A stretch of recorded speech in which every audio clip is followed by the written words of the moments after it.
લક્ષ્ય ન્યૂઝ, એક નજર, એક લક્ષ્ય. સહકારથી સ્વસ્થતા સુધી સુરેન્દ્રનગરની સહકારી સંસ્થાઓએ ઉજવ્યો આંતરરાષ્ટ્રીય યોગ દિવસ. સ્વસ્થ જીવનશૈલી અપનાવવા, નિયમિત યોગ પ્રાણાયામ કરવા પ્રતિજ્ઞા લેતા નાગરિકો. સુરેન્દ્રનગર જિલ્લાની વિવિધ સહકારી સંસ્થાઓ દ્વારા 21મી જૂને આંતરરાષ્ટ્રીય યોગ દિવસ અને આંતરરાષ્ટ્રીય સહકારિતા વર્ષ 2025ના ભાગરૂપે યોગ કાર્યક્રમનું આયોજન કરવામાં આવ્યું હતું. જિલ્લાની તમામ એપીએમસી, સુરસાગર ડેરી તેમજ ગ્રામ્ય કક્ષાની સહકારી મંડળીઓ દ્વારા વિવિધ કાર્યક્રમો યોજવામાં આવ્યા હતા.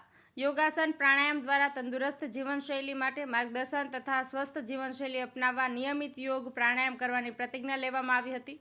સુરસાગર ડેરી ખાતે 11મા આંતરરાષ્ટ્રીય યોગ દિવસની ઉજવણીના કાર્યક્રમ જિલ્લા રજિસ્ટ્રાર કોમલ ચૌધરીએ પ્રાસંગિક ઉદ્બોધન કરી સહકાર અને સ્વાસ્થ્યના સમન્વય દ્વારા સૌમ્ય અને સમૃદ્ધ ગુજરાત તરફ અગ્રેસર થવા પર ભાર મૂક્યો હતો.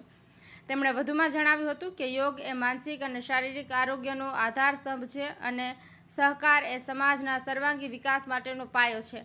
આ અભિયાનમાં સહભાગી બનવાનો સંકલ્પ કરીએ. યોગના દૈનિક અભ્યાસથી આરોગ્ય સુધારવાનું અને સહકારથી સમૂહને મજબૂત બનાવવાનું એ આપણો સંકલ્પ બનવો જોઈએ.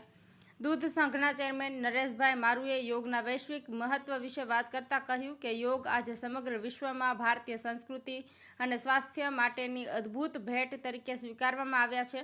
સહકાર માધ્યમથી આપણે યોગને ગામડા સુધી પહોંચાડી શકીએ છીએ. આ પ્રસંગે દૂધ સંઘના મેનેજિંગ ડિરેક્ટર ગુરુદીતસિંહ, યોગ શિક્ષણ બોર્ડના સભ્ય, સહકારી સભ્યો, કર્મચારીઓ, ગામ લોકોએ આ વિશેષ દિવસને યોગ અને સહકારના ઉત્સવ તરીકે ઉજવ્યો હતો. બ્રિજેશ ત્રિવેદી, સુરેન્દ્રનગર.